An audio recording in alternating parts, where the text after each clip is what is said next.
It's my honor to introduce our speaker tonight, Lori Batar, an award-winning education expert and founder of SOS Education Services with over 24 years of experience across public, private, and charter schools. She specializes in social emotional learning, executive functioning, literacy, AI in education, and college counseling. She's also the author of SOS Save Our Students. So welcome, Lori. Thank you so much for being with us tonight.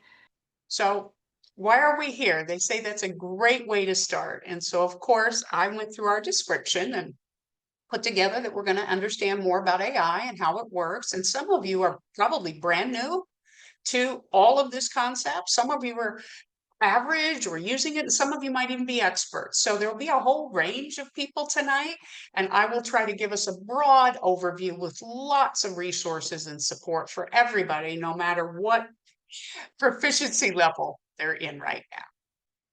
Obviously, we're going to take a look at its presence in everyday life. And there is our response. And so I need to see the details so I can customize it. There we go.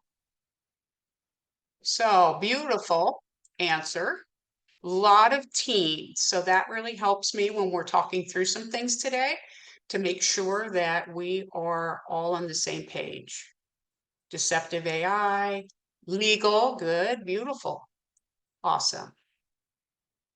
All right, well, thank you guys so much. I really appreciate that. And I'm going to hop back into my goals. And now I know a little bit more about, we have older students and things like that. So this is a big part. We want to consider the benefits and take a look at the risks. This was a big one, especially if that 9 to 11, 12 to 15 age group, all groups really think about how is AI going to impact your child's education and how is it now? But even more importantly, how is it going to impact their future? Connect with others. That's always a big, wonderful part of us getting together and learning and growing. Being able to do a breakout and talk through other parents has always been very helpful.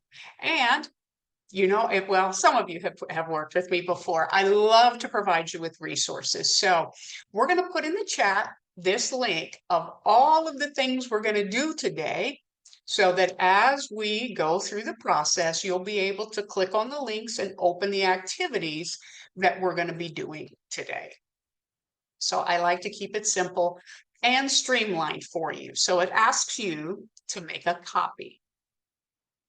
And Lori's smiling. I like that. All right. So please let us know if you are not able to access that document. And if you are, then we should be in great shape. I'm going to cover just a couple of little things real quick on that, just so you understand what I'm thinking. So, Lori, it looks like most people are requesting permission for that document.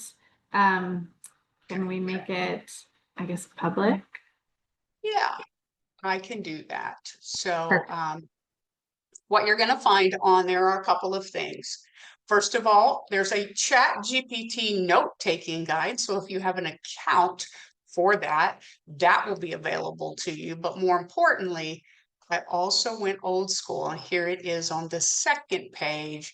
If you have that learning style where you like to take notes in that format.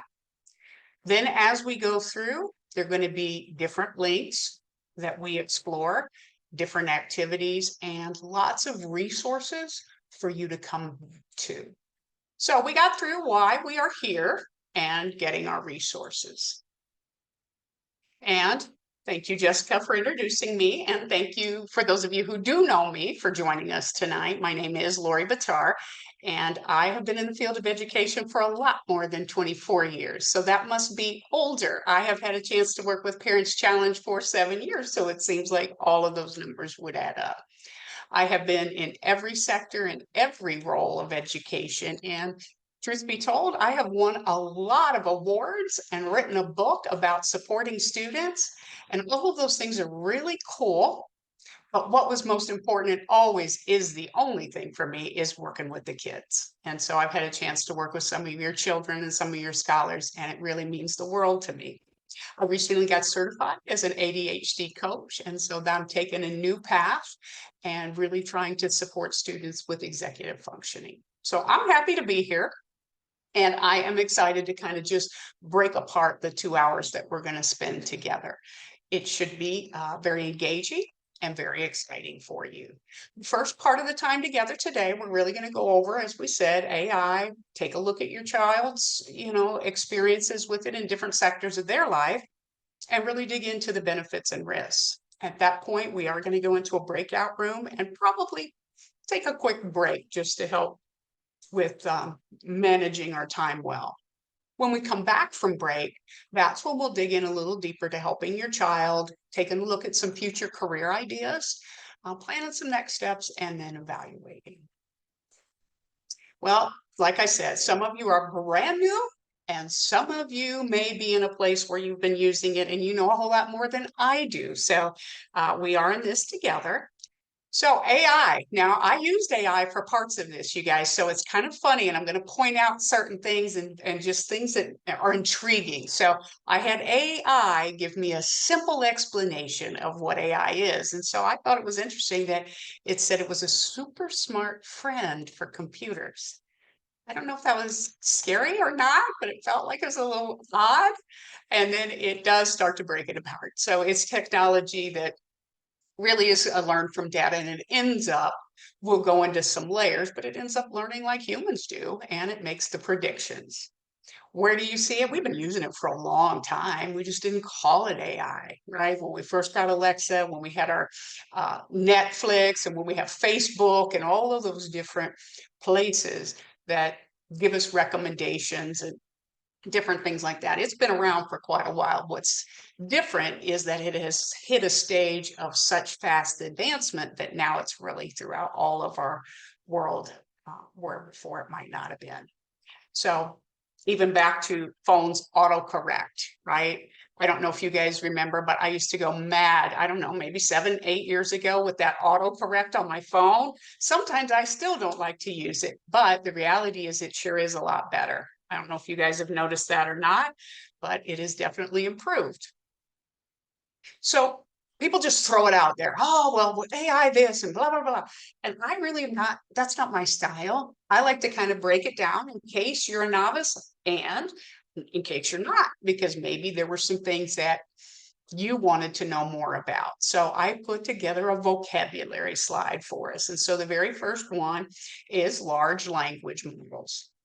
So those are the big, broad ones that will analyze and create human-like text. So the main one that you may know is ChatGPT. I'm going to cover that one tonight. I'm also going to cover Gemini, these broad-based tools that a lot of folks use. I have not used Claude, but I know that it has great reviews as well.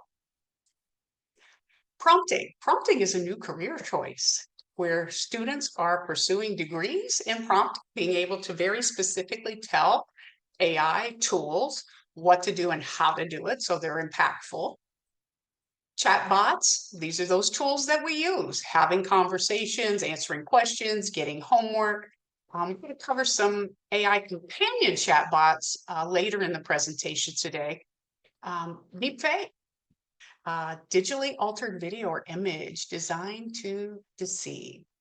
I don't know if you've been watching the news or not, but this one is really high up there in terms of, wow, we've got to put some guardrails on this because folks are taking Martin Luther King and some other different very famous figures and they're manipulating the information, and it's got a lot of people concerned.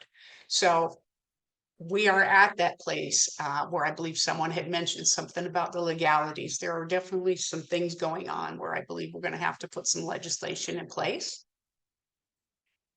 Misinformation, well, there's a lot of it. And so I think that as you think about how the programs work, it does produce information that is inaccurate, and that now becomes fact. So it is a very big perpetrator of fake news, real fake news. I don't know about the other one, but I do know on this case, there's lots of misinformation that can be generated. The other part that they'll say, oh, it hallucinates. So what it does is it actually invents untrue facts like a hallucination and then presents it as very confidently, this is what it is. So once those errors begin to happen, then there's a domino effect. And these are the things that really are of concern and for you guys to be aware of as we think about some of the risks. And then last but not least, turns out that because humans are the ones creating and prompting and giving data, and humans have bias, turns out that now they're finding that AI has a lot of bias as well. The way the data works, it perpetuates stereotypes. It definitely puts different discriminatory things in place. So, wow, a lot of things for us as adults to think about. But more importantly, my presentation tonight and our time together is to think about this in terms of, well, how do we support our scholars? These are the things that are in front of them. And so how are we going to be aware of this and provide some support? Well, that's good news because I've got a lot for us to do along that. I like images. I think it's really important just to get a general overview, especially if you're a novice. Artificial intelligence is the big overarching, right? And we've been using it for a long, long time. And so this is all of the stuff that we started long ago. The part where we have now, in the last 3 years, the machine learning is where the computers can now think for themselves. And that is very new and very different. And that's why things have moved so quickly. Deep learning really actually starts to make connections that it couldn't do before. So machine learning is learning on its own. Deep learning, it's connecting to other computers and other neural pathways to now get us to the place where we're at generative AI, where it can generate things, right? The audio, the video, the images that it's already been trained on. So I hope that that visual kind of helps you see the big picture in terms of AI overall. Well, here it is. How is AI impacting our lives? Like I said, we've been using it for a lot longer than we thought, but I do believe that these last 3 years, as it's become more advanced, we're going to see even more changes in the next 3 years. So, of course, our phones, security, banking, cars, everywhere that we happen to turn around, smart homes, those things are already in place. And I'm pretty sure you thought about it, but sometimes I just move along with life and I don't stop to think, oh, well, I guess that really is AI when I'm on Amazon. And oh, I guess it really is AI when I'm, looking at a security cam. So sometimes I move a little fast and don't connect it all. I was listening to a podcast earlier this week because I've been thinking about you guys and how I can support you. And the person doing the podcast said, if someone would look at our lives today, it would really be like someone from the 1800s stepped into today and was trying to figure out what is going on. But the interesting thing they said is that 3 years from now, just 3, that's going to be us. Things are going to be so far advanced that we're going to feel like we are in the 1800s stepping into a new thing. Now, that could have just been for likes or ratings or whatever, but it did make me think about, wow, all right, well, if we do a good job now, maybe we'll anticipate things a little bit differently. So we've given a chance for you guys to think about what it is, how you've seen it. And now I would love for you guys to click on the link for Padlet. When I did the presentation for students last month, we started a Padlet. Let me pop the chat in, or the link in the chat just in case you didn't have it easily available. So what a Padlet is it's just a tool for us to communicate and really share. So if you don't have it on your document, it's in the chat for you. And the way that the Padlet works is you would come over here to the left-hand side and you would click the plus. And that's going to give you a pop-up where you can tell us as a group, how do you use it? And so the students last month told us some of the things that they had, and you can be anonymous or you can be you. So I love it. Math. I've got some good ideas on that, you guys. I really can't wait to help you with that chore chart. Oh my gosh. Notebook, Jillian. Prompts for creative needs, event planning. Oh my gosh. Can you believe all this, you guys? Wow. Lesson plans. We got a teacher in here. Brilliant. Quick answers. There are other ways I'm not sure of.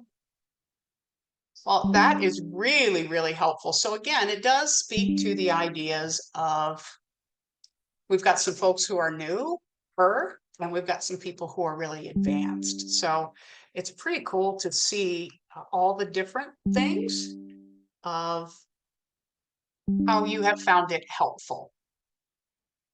So thank you guys for sharing that, and we'll keep that going and use that because we'll have access to it to maybe think of some things that we hadn't had. You know, Angie's a children's book author. I love it. And AI for illustrations. Oh my gosh, I cannot get it to work. So see, as we work together as a village, there are probably some really cool things that we can learn from one another.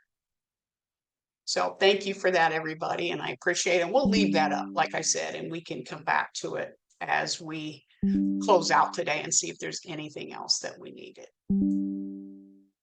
So we know how it's in your world, and we know how things have come together so far for you. And it looked like from our answers, really a lot of it is geared towards our scholars and our students, because that's what our world is all about most of the time when we're a parent.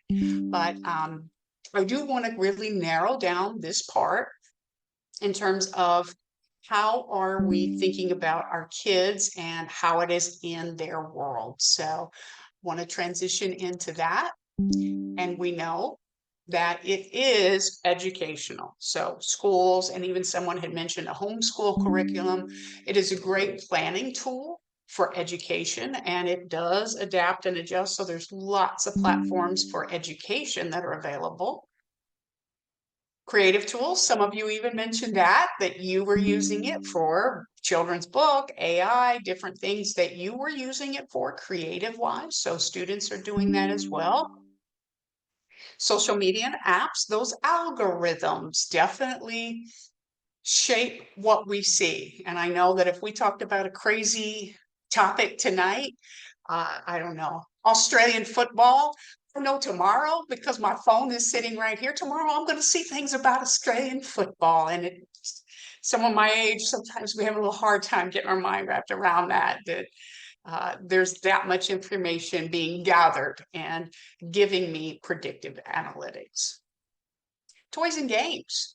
So some toys and games are using AI to give more interactive or personalized experiences.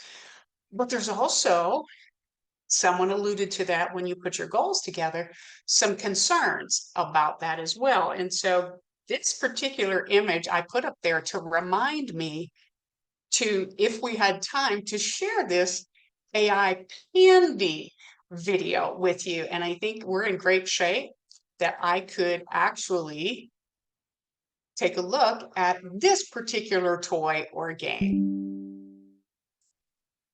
Pandy. Pandy, the emotional healing panda, is a scam. This is the latest product scam that's polluting vertical video platforms. It's called Pandy, and it's supposedly a realistic robotic panda that hugs you. Lifelike plush toy designed and powered by AI. The Pandy uses AI-powered motion sensor. The only thing made with AI here is the video of the panda. If this seems familiar, it should be. I think it's from the same scammers as the robot puppy that was all over the ads a while back. My reason for suspecting that is because the website linked by this ad has all of the same red flags: a randomly changing number of thousands of people looking at the product, a low stock warning, a countdown timer threatening that the sale ends in 13 minutes. Oh no, the urgencies. But don't worry, if you did let it run down to 0, nothing happens. The countdown timer resets to 13 minutes if you refresh the page. And the same weird, irrelevant assertion that 98% customer buy 3 to 5 items to use daily and gifts for their beloved one, emojis everywhere, a weird mess of discounts, excessive guarantees that everything is risk-free, all these little badges of assurance, and of course a load of 5-star reviews from ridiculously enthusiastic, perfectly satisfied fake customers. And also child-friendly instructions about how to pay right there on the product page. So parents, if you hear your kids talking about some amazing robot panda, make sure you know where your credit cards are. This is a... And so I did want to share that with you, because, and it does go on. And so you have a link to it if you want to finish it. throughout your time at another point. But kids are so vulnerable. And someone even mentioned, hey, I want to keep my kids from being deceived. And of course, we want to keep from being deceived. So thinking about the scams and all of the things that are too good to be true, it's just in a whole new world, too good to be true. So I see some things in the chat. And it looks like we've got some really good information there as well. So I am going to keep going. And think about again, where is AI in your child's world? So we had a couple of topics, and I am a former teacher and I have the tutoring company, and I work with a lot of students right now. And so this is what they see. This is one page of 4 apps that teachers can and do use. So I tend to get pretty overwhelmed pretty fast when this topic just even comes up. And so I supposedly have an adult brain, and I would like to believe that my adult brain works in a certain way. And if I were in a young person's brain that isn't even fully developed, this would be a lot for me to process. So I'm the one that will not, oh, well, just hop on to the internet, hop on to AI and you'll be fine. No, why don't we just bring that down? Why don't we simplify something so we can do well and not be so overwhelmed? So I am going to cover 2 tonight. One of them is ChatGPT and its visual component, DALL-E. So when you think about it, I would love it if you can. I don't know if you have a reaction button. Would you give me a thumbs up if you've used ChatGPT? I would like to see. I believe that most everyone has, but I don't want to assume anything. And I know on mine as a host, I don't have the reaction buttons.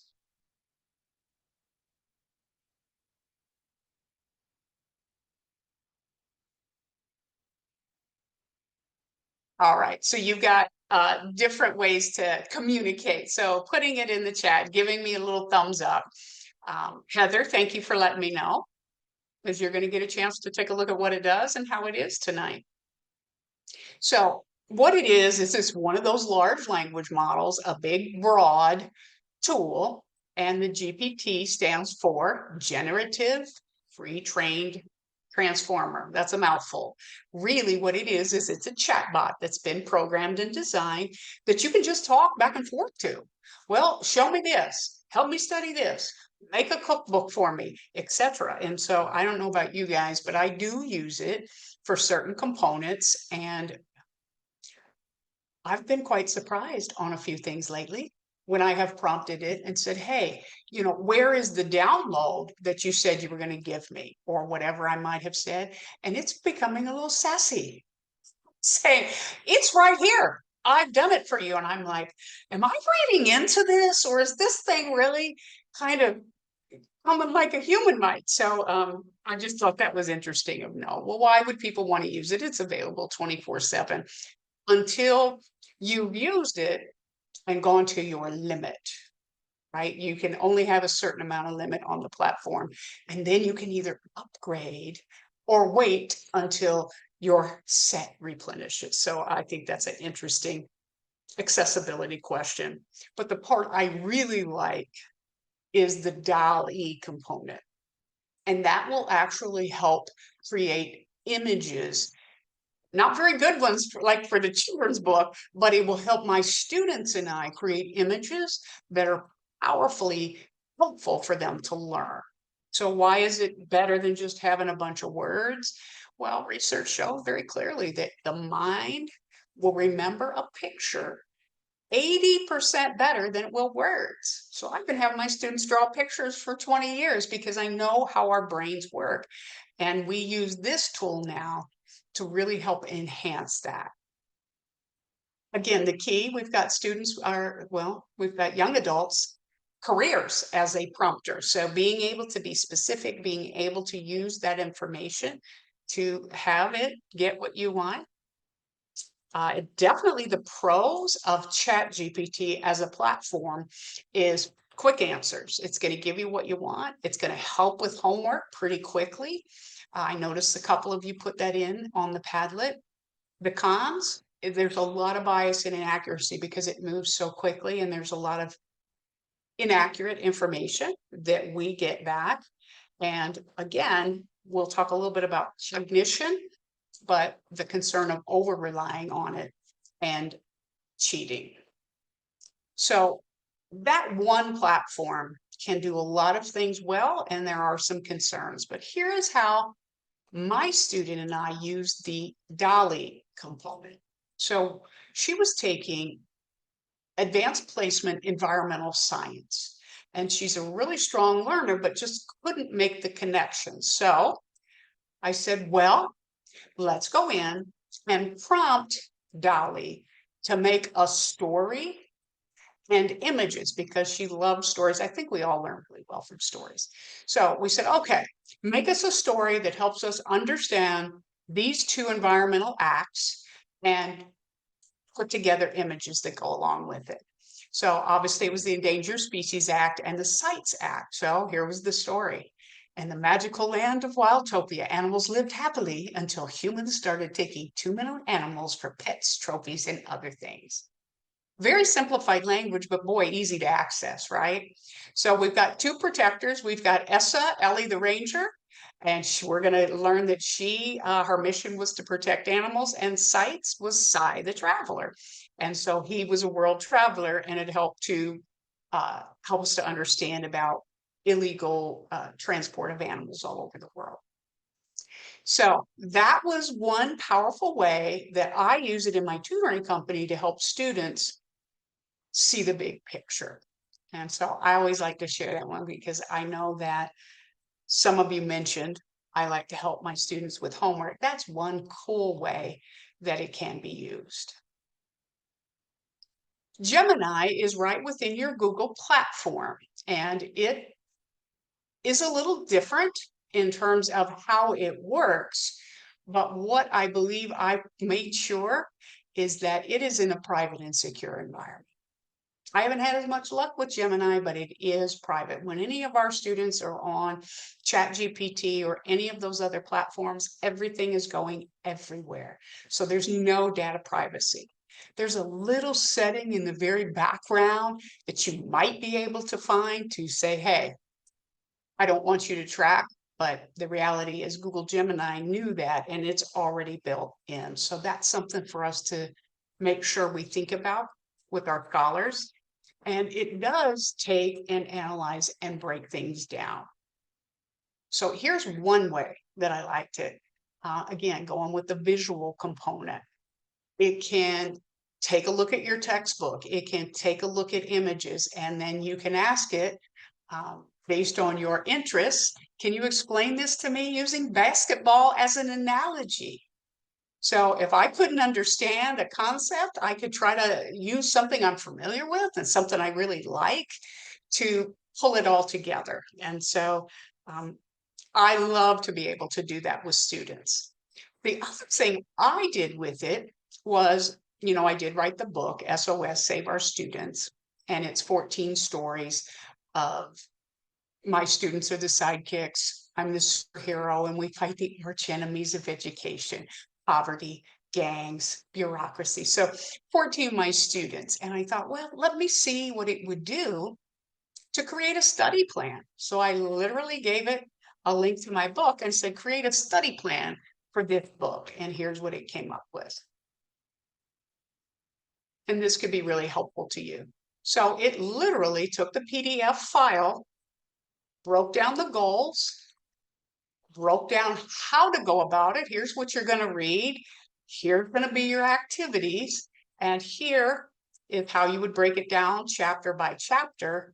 And the part that I think is really nice is it ends with, what are your activities or what are the things you need to do? And for my students in ADHD coaching, here's your study schedule. Week 1, this is where you want to go. Week 2, week 3, etc. So I would love to have a couple people come off of mute who are comfortable to talk about those particular ideas that I shared with you and what you think would be most valuable. So let's have a couple people come off mute and share from what you've seen, what do you think would be most valuable so far?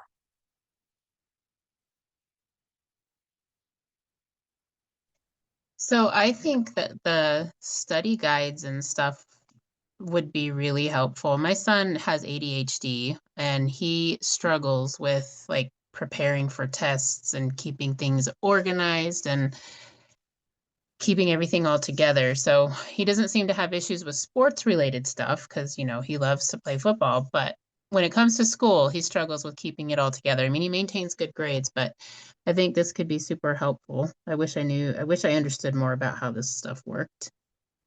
So I'm super grateful for this session tonight. So Well, thank you, Heather. I'm really happy to hear that. So, you know, you want to coach him a little bit at whatever he's doing to use football as part of the tools as well. Because if you know the game of football well, and ChatGPT or Gemini can connect it, it'll really help solidify the learning.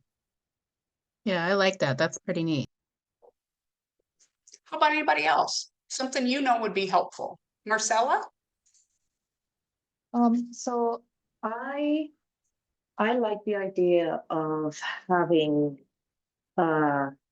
asking chat to give a different example in a way that the child would understand, because that's a part of the challenge that I have many times. Okay, I'm explaining it as best as I could. I understand the concept, but having that support, like you know what your child is interested in, and having chat give an example that having AI rather give an example that it uses the things that they're interested in is tremendously helpful. I never thought of that before. I love that. Thank you so much. And you know what, Marcella, you're going to love it. One of the handouts that we're going to look at later actually breaks it down into 5 things that are really exactly like that, that you are going to love, that I thought would be powerful if I had to work with some students where I didn't know the content. So great. Anybody else before we move on?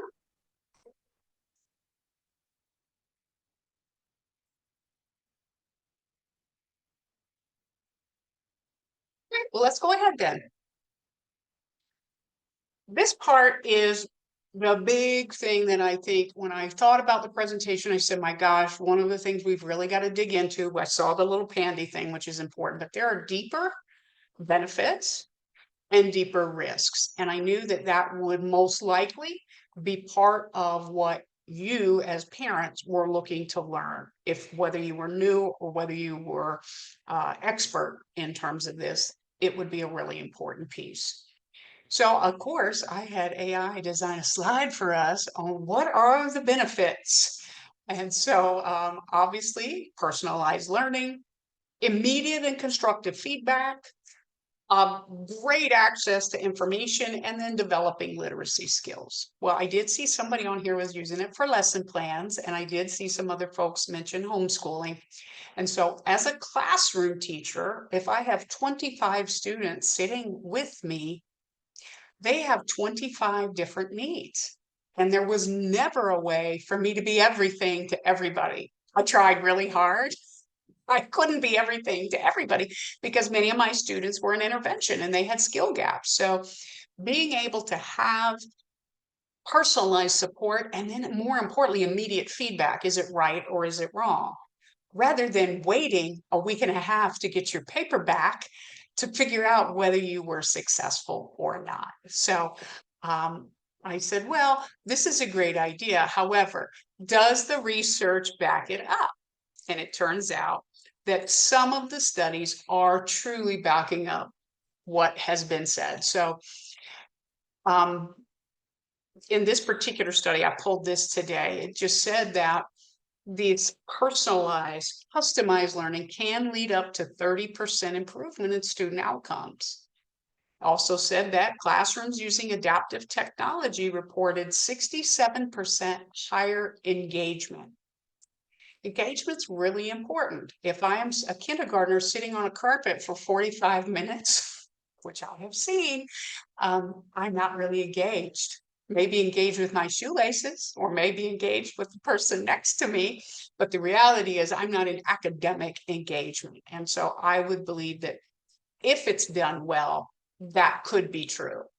Sometimes I don't think it is. Sometimes I think people are just throwing kids on the computer and it's not guided in a way that really would get good engagement. But another study did show it did help kids boost confidence and motivation.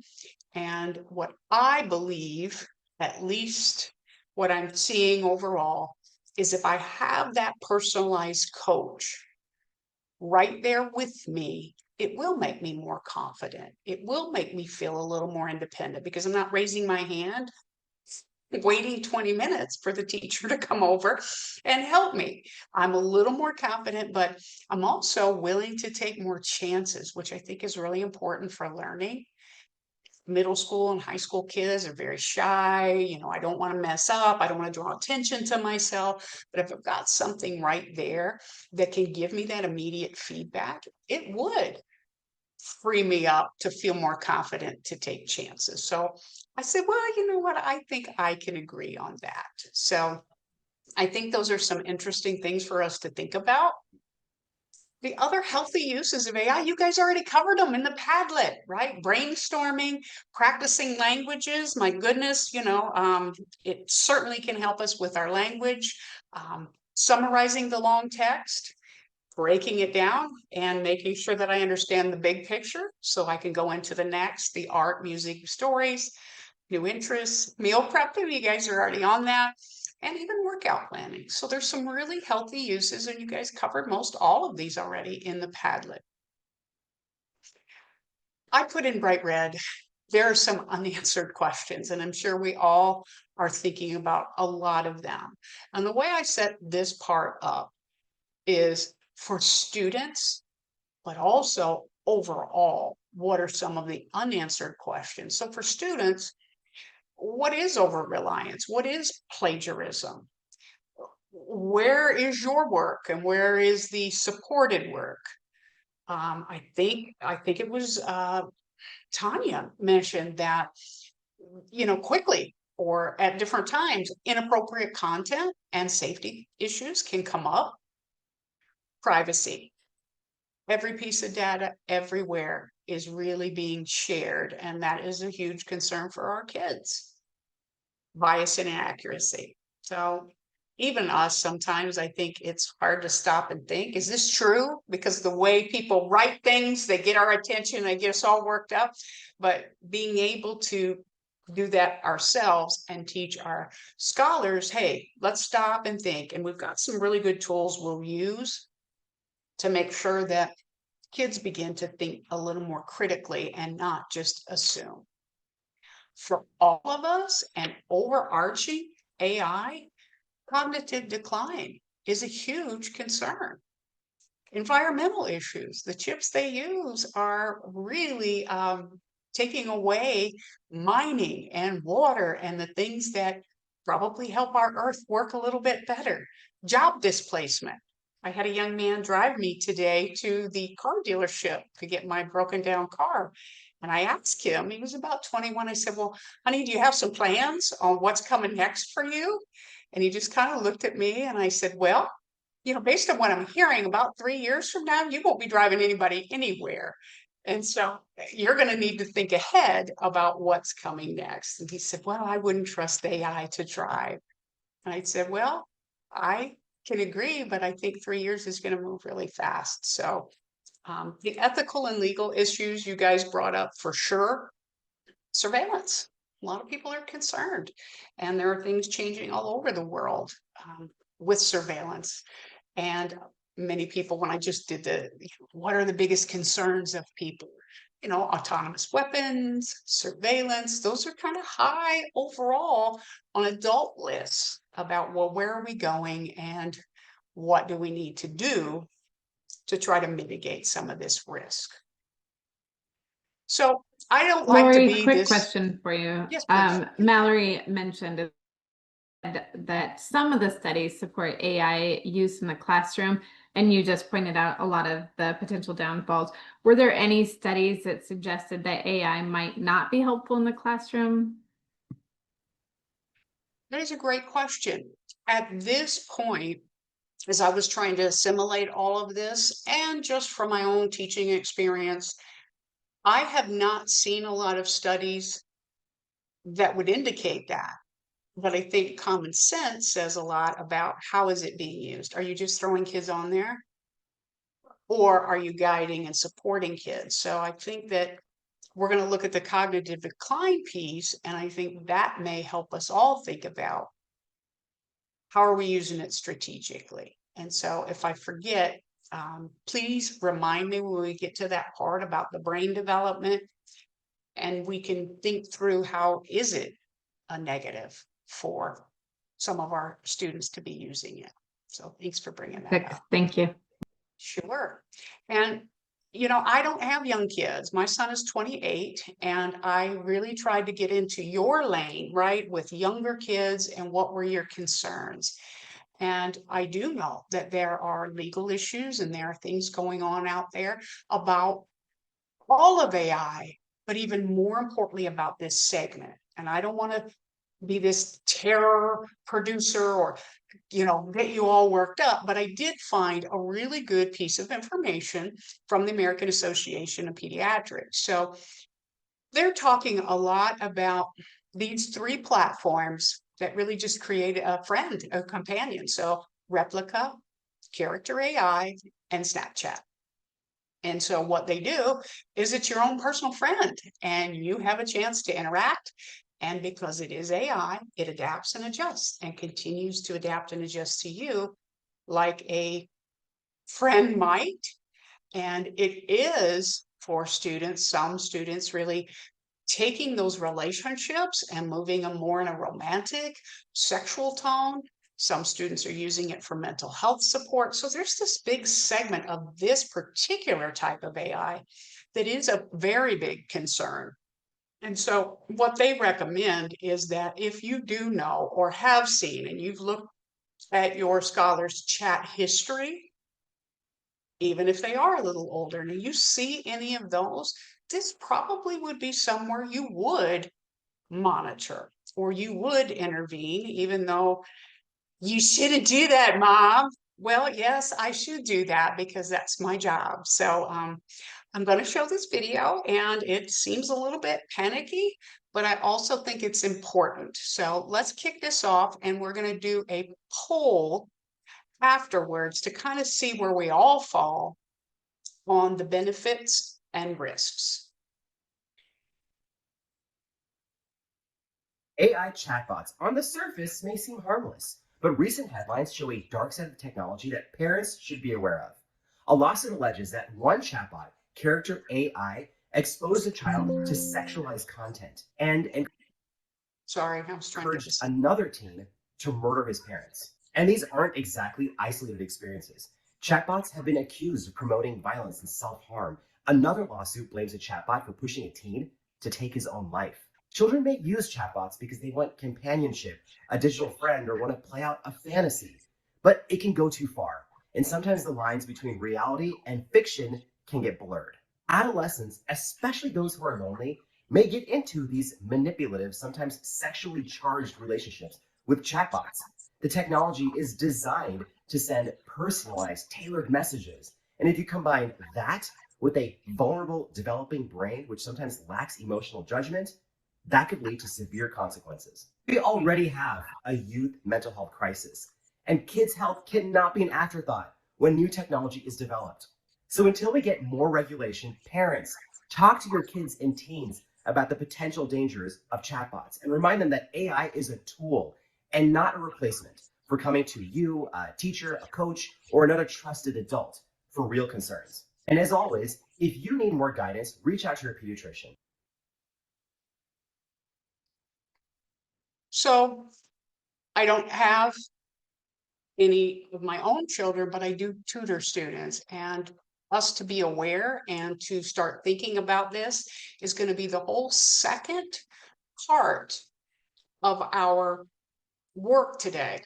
We're going to go through with some step-by-step guidance and some questions and some ways to really work with your kids to go through this. When we come back, we are going to go into this breakout session. And when we come back, I am going to ask you to think about these particular questions. We want to have a debrief. We want to have a discussion on what was most interesting. What benefits did you really come together as you discuss? What was your biggest concern as a group? And what was most valuable to you? So where we are, we're kind of right in the middle of our time together. So I think probably we'll go in, we've got 48 people, so 6 groups of 8, and we'll go 7 minutes. And when we come back, we'll debrief, and then all right, well, we're coming back. People are getting admitted to the waiting room, kicked out. It's been quite a fun session. We're really happy that you guys were had a chance, some of you, to do a little bit of talking. And I just went through each one of the rooms, and I was just going to ask one person to just share, you know, what was most valuable about this activity, or something about any of those questions from their room. And so from room 1, I have Yolanda, because I recognize her name, and I think I worked with one of her kiddos. And I don't know if she's made it back yet. So I may circle back on Yolanda. How about Miss Singh for room 2? What was most valuable? What was the conversation about in your room? One of the mom talk about it, like how she uses AI for her son's football thing, like sports thing, food thing. And one of the other lady talk about it. She was writing a proposal and she asked AI to help her with that. And AI give her 5 pages of information. As she was reading it, she couldn't figure out, like she couldn't make a picture in her mind what he's talking about. Like there was a lot of word, but she couldn't put a picture. Okay, this is what is talking. This is the bigger picture of this proposal. So then she, instead of going that route, she made her own proposal, and then she asked AI to fix it or put more information into it, give the ideas. Then she was able to do it better and see a better way. That's what we were talking. And the thing is, like, and also the concern were how it's going to work with our kids' brain, how, if it's helping them or it's not helping them, like if they can think critically, how it's helping. Because for me, if I ask AI, okay, give me the answer. I was just talking to my son, I like chatting with her. Do you use the AI? Yes. For what? For sports, food, working out, food recovery. Like, that's okay. But if he's asking for homework, give me the answer for this math question or science question, then he's not thinking. So we're not thinking. We are not thinking how to say, like, we are not thinking different ways. Like sometimes we have problem, but if we do it, think our way, we can have 2, 3 answers. It can be this, it can be this, it can be this. But if we go to AI, it's maybe one answer for everything. So yeah, that's what the group was talking. Well, thank you. And there were a lot of great points in terms of how do we teach kids and how do we not get it to go first and things like that. So hopefully everyone had a chance to have some great discussions. I'm just going to leave. I'm going to give just about 30 more seconds, and we're going to really transition into the next segment, which I know is just as important, maybe even more important, as the information we talked about and thought through in the beginning. So I want to be very strategic with our time to make sure you get the things you need. And I did want to share this part with you, as I was really trying to make sure I got you all of the best information. I saw an article that simply said there is a group of students, tech workers, artists, and creatives who are saying, no, I'm not using it at all. They have drawn a line in the sand, and they're doing the old just say no. They said, we're not doing it. The article was in the Washington Post. So they have grave concerns about data privacy, the accuracy, and their skills or cognition. So they have developed, or at least in this article, they talked about the idea of badging, right? Someone's got a little yellow thing going on here. They are actually promoting their artwork and their things, maybe a book or whatnot, with the badge that was created by humans. And so the way the article led was there was some kind of rock concert in California, and part of it was you had to design your own flyer. And if your flyer was AI designed or generated, you weren't allowed to attend the event. So there are a group of people who share some of the concerns we were talking about. And I just wanted you to be aware that maybe we're not alone. And maybe there are some folks who have decided that, hey, hold on a minute. So I've got a couple of numbers for you. First of all, 7.5 hours, 83.3% and 47%. So Tanya or Jessica, I don't know if you know how to get the yellow off of the screen, but if you do, I would really appreciate that. I'm But not if seeing not, yellow on the screen. Are you seeing it with a specific person or just kind of on I your? am not. It is showing up that someone was drawing. So good news, Oh. bad news is if we don't know how to fix it, then we just keep going, right? And so maybe if no one else can see it, it just happens to be my own thing. What an So, unusual night we're having. Sorry about that. no I can worries. see it too, Oh, but Savannah, I don't you know do? how to get rid of it. Thank you. Thank you But so it's not much. I mine, I promise. Okay, let me ask AI real quick while you're presenting. I'll be right back. All right, you work on that, and I'm going to go ahead. So, how to avoid the cognitive decline? 7.5 hours, you guys, in the attention economy we live in, people use media more than 7.5 hours every day. So, 8 hours at work, 8 hours of sleep, and 8 hours with media. Well, wait a minute, where's our time with people, right? Wait a minute, so I started looking at some of these statistics when I was working with the students, and I saw that, and I guess the bigger concern is that everything we're doing captures data and captures algorithms. And so when it does that, and it just, oh, Netflix, you'd probably like this, you'd probably like this, you'd probably like that. We begin to think less, we begin to be much more passive and predictable. So we're going to go over some tools, but one of those that could be helpful for all of us is to really start to practice mindfulness, to really chemically and neurologically rewire our brains so that we can manage some of that 7.5 hours differently. The other part was MIT did a study. And so they are looking at what's happening to the chemical brain or the actual functions of the neurological plasticity. And so they found that 83% of ChatGPT users, they could not recall a sentence that they had written. Obviously, non-AI users could remember the sentence unless they were a little older.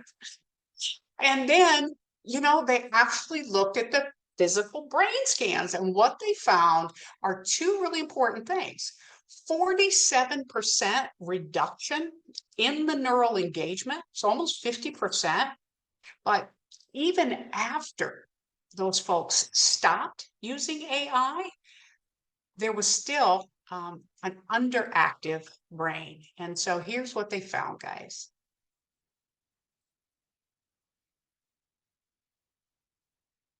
So when we said, wow, we are really concerned and we really need to figure out how to help our kids, I would say we all need to be thinking about strategy. How do we use it? And just like you, Ms. Singh, you said, well, how am I going to be able to have my kids learn? And so it's pretty obvious that this passive learning, we've got to be strategic.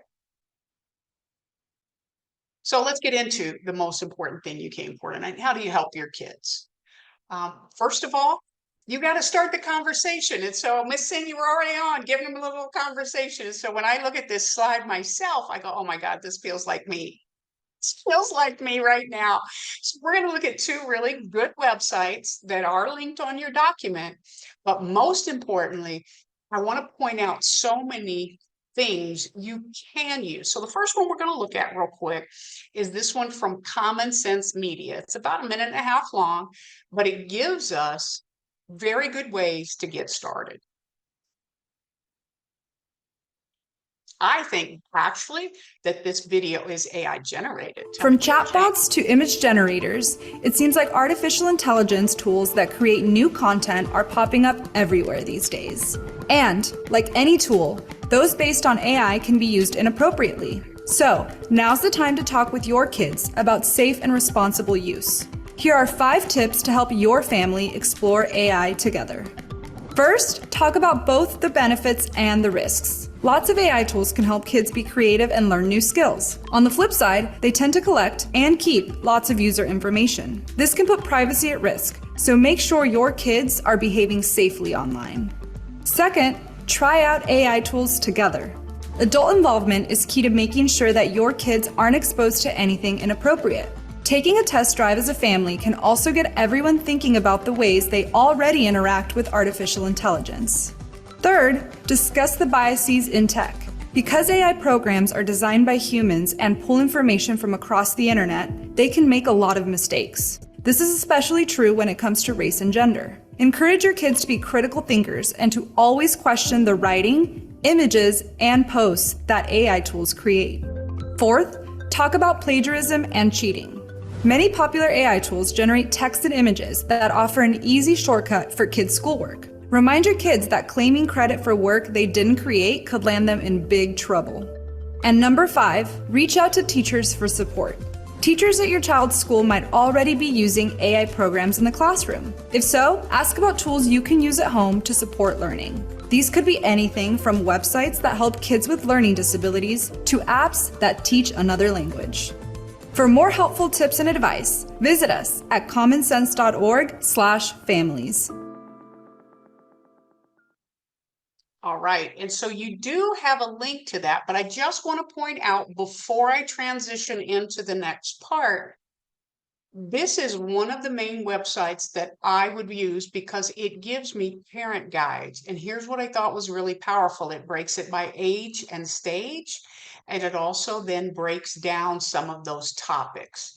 So I think that this is one great resource that you can walk away from or with tonight, the Common Sense Media, and you do have a link for that. There's another one we're going to look through as well, because I know that having good resources that fit for you are going to be important.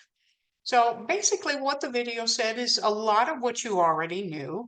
Work with your child to explore the AI tools. Ask questions, just like, sorry to pick on you, Miss Singh, but you just happen to fall right into it. Well, what are you using it for? And why are you thinking that? And just being curious with them. And obviously, just like the video said, helping them begin to think critically about ethics and bias and work through some of those issues. You will get a copy of the slide deck after we wrap up from Parents Challenge. And so I just put some question stems in case you weren't sure where to start. What have you heard about? Have your teachers discussed it? What's the most thing that you're concerned? Because our kids are concerned. Most of you told me you have 12 to 15 and 16 to 18-year-old kids. So they are concerned, and having that conversation could be really important. And Ms. has already asked what tools you have used. Partner with the school, just like they said. Some of you homeschool, and so you get to partner with yourself. And some of you have a different model of how you're putting together an education that works best for your scholar. But working as partners and thinking about whatever those rules are. I know someone mentioned in the chat that they said they're seeing that teachers don't like it. And I think it just depends on the age, the teacher, and how their students are being taught to use AI rather than just pretending not to. So I think that that's really important, and I'm certain that all of you would do it. So earlier I said that I have a document for you, and I cannot remember your name. I want to say it's Marissa, but I bet that's wrong. You mentioned early on about how can I help my kiddo with homework, or I use it to help my kid with homework. I'm sorry. So I found this really cool document from this guy called Ditch the Textbook, and you have a link to it. But here's what it did. And for me, even as a tutor, when some of my students come to me, I didn't know environmental science. So here's how they just give you some ideas. Here's some tools to use, right, Tanya? You had asked me where to start. Here's one to start. Here's a sample prompt. I'm a parent helping my 6th grader study. Explain photosynthesis to me in a way that helps me understand and teach it to my child. It continues to go through 5 different ways, getting instant homework help, Reading the study guides like I showed you for the book. And so it handwritten notes, I like it when students have those, but they don't always, but it'll take the textbook. It says number 4, get the just right resources. So you can get Gemini to pull your physics textbook, whatever the person is, and have it create a study guide at OpenStax. So that's number 4. And then this last one, I vetted out for you guys. This, I thought it was great, School AI. It's a paid service. So overall, though, I wanted you to be able to walk away with a couple things. Number 1, common sense media. Second, I wanted you to have something like this just to get started and kind of find your way through if you needed it. Some folks don't, but I just wanted to provide layers of different types of support. And then again, just overview, be curious, teenagers, if you're judgmental, then that definitely sets some things in a different direction. So being curious, which you are, you wouldn't be here tonight if you weren't curious. Definitely help them set boundaries, and as a family set boundaries. Parental controls. You've already figured out how to do that on some things.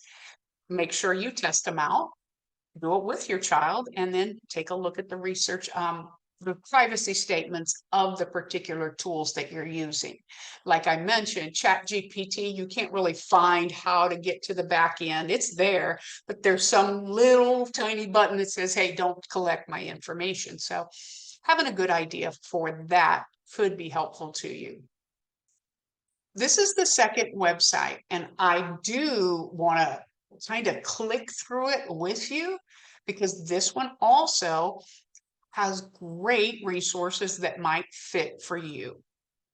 So you do have the link. It's called Internet Matters. And again, it's got really great tools.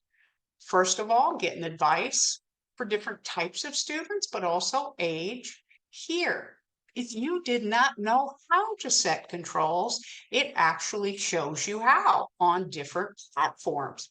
I would have never known without help like this. Activities you can do internet-wise, and then different things to explore. So you have that available to you, but what I tried to focus on tonight was AI. And so when I scroll down the page, it gives me an overview, just almost like a book. It gives me a guide to some of those tools. So Tanya asked me earlier, ChatGPT or Google Gemini, it gives us a way to explore a particular tool, what it is if we're not familiar. And then it does get into an interactive guide. And so having this everybody's scared when they first go on the highway. So this booklet that they provide for you takes you through some of your questions, how to use it as a family, what types of the appendix and the glossary, so that if you weren't sure about a term, it takes you through some things. So I wanted to make sure, like I said, common sense media, Internet Matters, and a few handouts and questions that you can refer back to when you come up with your next steps. So the last part I do want to cover a bit of is future careers. Just like I said to the young man, and I say to my 28-year-old son, hey, honey, you're going to need to think about the direction things are going and try to be proactive and get ahead of that so that you are a part of what's coming next in terms of job displacement. He works over there at the Olympic Training Center. He works the front desk and he does some office work. And I said, well, I think it's a great idea, but I'm not sure how and when things might be replaced. So for you guys, I did the same things with your students last month. So there are some pretty clear paths that are going to be viable and are going to be doable. This particular graphic talks about data science and artificial intelligence, cybersecurity. We know right now that those career lanes are really important and they're really viable. Digital marketing, I'm torn on this one. I'm not sure that actually will be viable and doable. If you can ask it to, I have created social media campaign for my ADHD coaching. and it lays out a plan. Being able to create it is a whole nother story, but financial technology, Bitcoin, all of those different things, coming, not coming, I don't know, but it could be helpful. Supply chain, I'm not sure on that one either. UX design, how does the website get designed? Not sure. Sustainability, for sure, and robotics. So what I want to say about robotics is I've done quite a bit of work over the last year or so with kids preparing for college. I worked for a group called Polygence, who has kids work with mentors, PhD mentors, to create independent research. So these kids were tracking for Harvard and different places, but the thing many of them did was they were in a robotics club at school, and there were robotics competitions.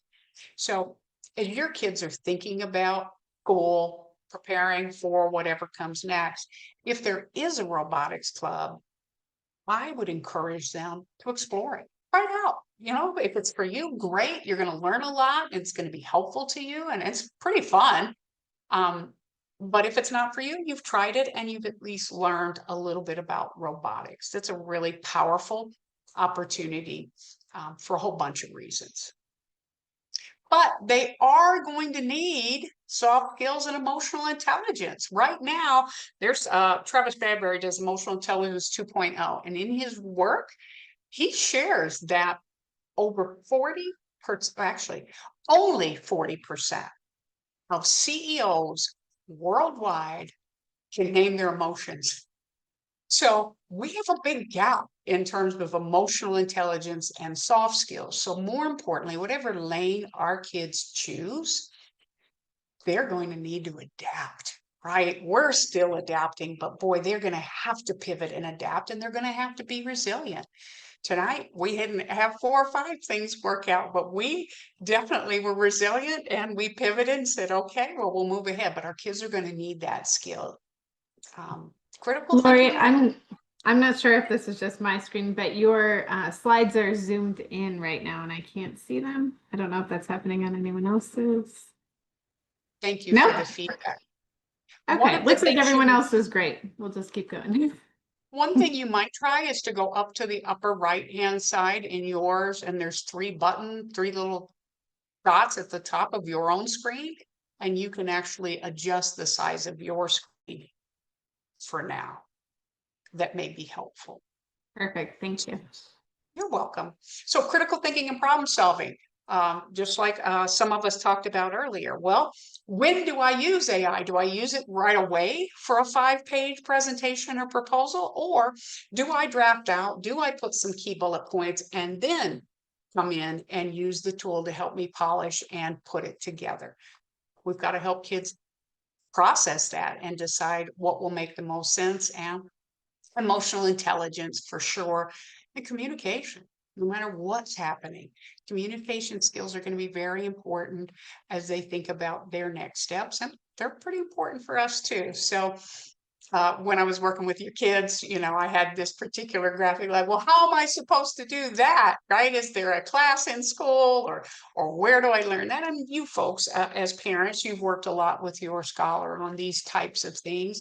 But what I did do for them and for you is I created just a little note-taking guide, right? And so you have a copy of this as well, and could be something you guys sit side by side. Well, hey, honey, you know, you're 14.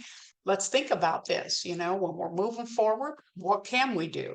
Can we make a commitment to mindfulness to help rewire the neuroplasticity of our brain?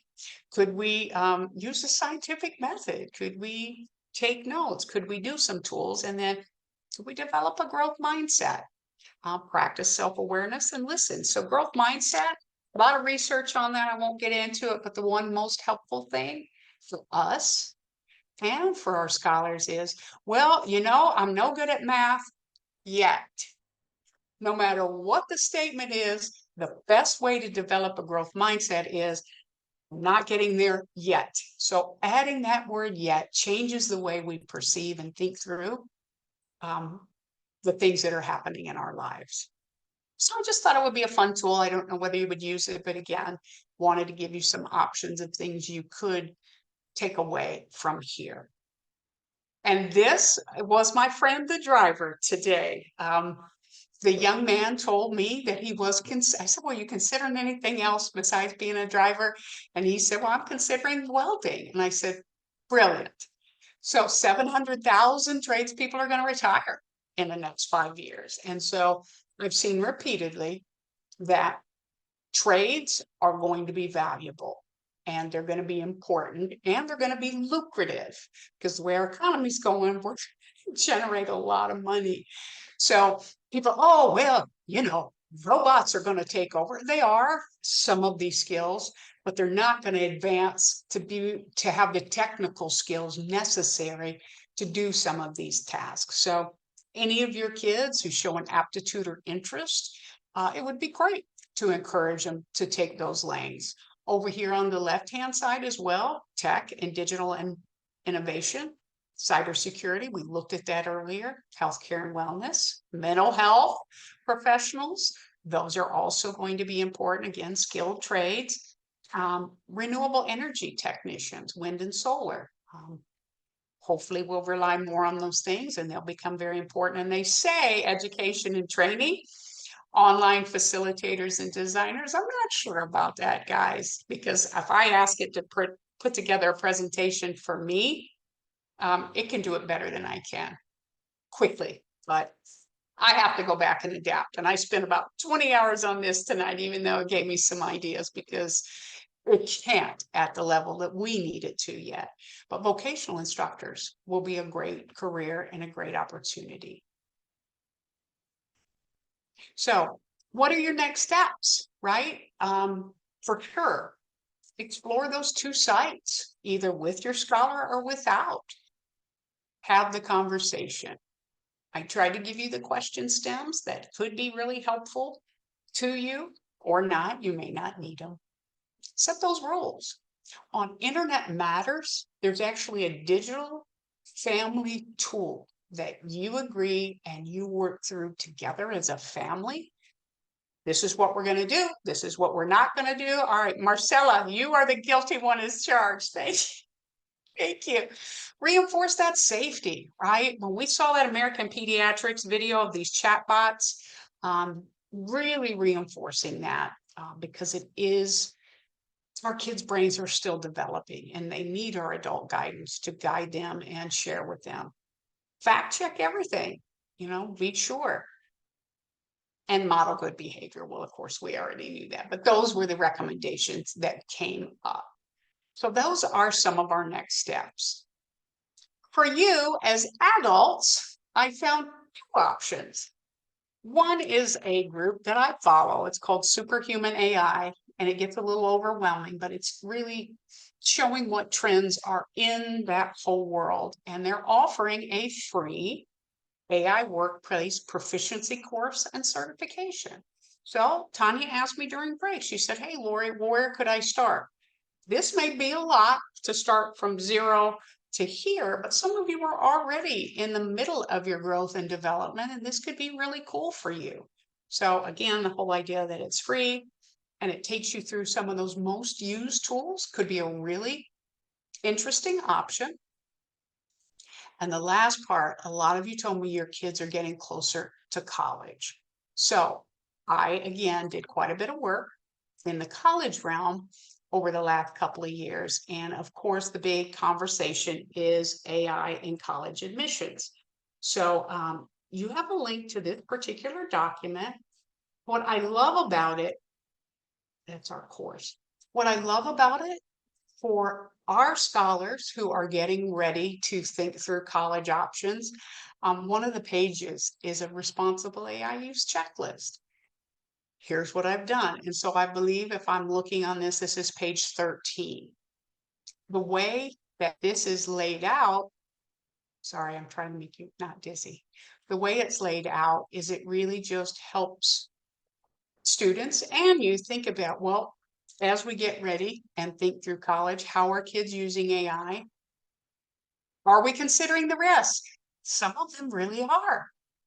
For sure. And then they ask through the counselors and they again give you a really nice tool. And so you have access to it.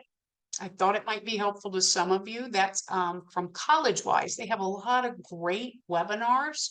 And so I try to follow them so I can help families and I can help students. And so lots of resources and lots of information tonight. How I can help. And I know, Jillian, you had mentioned some ideas you would like to brainstorm. And as everybody's wrapping up, I'm more than happy to talk through with you. So I am with my part. Love to hear from a few of you. What was most valuable to you? I can just call if you don't mind. Katie, you happen to be at the top of my screen. Would you mind telling me what was most helpful to you? Okay, You're there we go. I'm trying to unmute. I really appreciated like the resources, the different links that use the different websites to check out. That was super helpful. And even just when you mentioned, I think it was you were talking about your own book and you're like, create a study plan or a lesson, whatever. That was so cool. I homeschool my kids as well. So I'm like, oh, that's great, like giving me ideas how to help them. And so yeah, there's lots more things I want to go back and learn more about that you've talked about tonight. So I really appreciate it.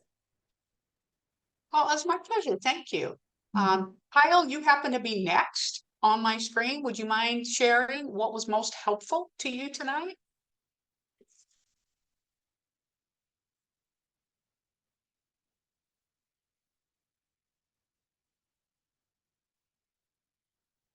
Kyle, you may or may not be sure how to come off mute. So I will move ahead and see Christian Christian Rizzuto. Could you just share what was most helpful for you tonight? Obviously it was K's on my screen.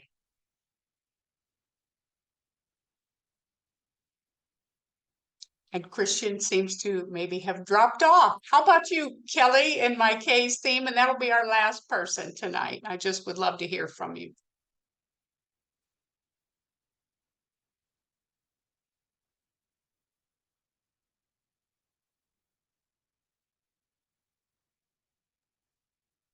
Christian, any luck coming off mute? All right.